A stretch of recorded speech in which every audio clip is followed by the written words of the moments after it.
I'm gonna paint it black. Hyperdrive MTG. What's up, ladies and gentlemen? Hyperdrive MTG here. I'm your host, Austin, and today I'm going to show you how to steal your entire opponent's decks using Valgavoth, the horror, whatever the frick his name is. Let's get right into it. To speed things up a bit and make it more efficient, I'm just going to call the commander Val. The name is too long, I don't want to butcher it. Val is a 9-mana, 6 colorless, triple black, legendary creature Elder Demon, 9/9 with flying and lifelink, and ward sacrifice 3 non-land permanents. Val reads, if a card you didn't control would be put into an opponent's graveyard from anywhere, exile it instead. During your turn, you may play cards exiled with Val.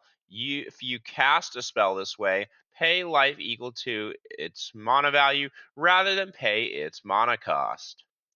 The initial first thing about this commander is that it's essentially a Bolas's Citadel for everyone's deck in the command zone. How you make it effective and efficient to win the game is by using mass mill strategies and mana doublers to keep your commander on the battlefield at an efficient control-based rate so that you can outvalue your opponents by playing their stuff and eventually winning the game. Your backup plan is mono black good stuff, and we'll be going over some ways that you can win the game besides just using Val to outvalue your opponents. The first part of your game plan is being able to get your commander out when you have enough things in exile so that you can start winning the game. You need mana doublers of almost every single kind you can get in mono black to make this work because your commander is so expensive. Some really good cards for this are Bubbling Muck, Nurkana Revenant, Cryptghast, and various other mana doublers that we have in this deck that can just get you to 9 mana as quickly as possible.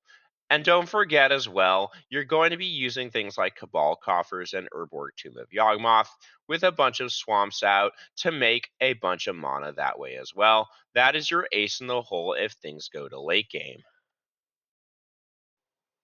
In addition to playing your commander, you're going to be losing a lot of life once you play your commander and you start doing what your deck is supposed to do.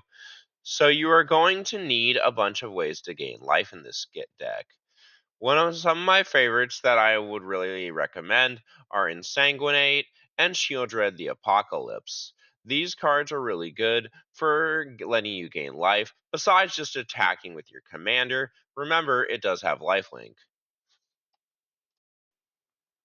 Once you get your commander out and you start gaining a bunch of life, as well as maintaining a steady flow of cards, you need to start using mass mill strategies so that you can get cards into players' exiles so that you can play their cards so that you can win the game. There's a lot of different cards that can do this in our deck, and I will show you them on the screen right now.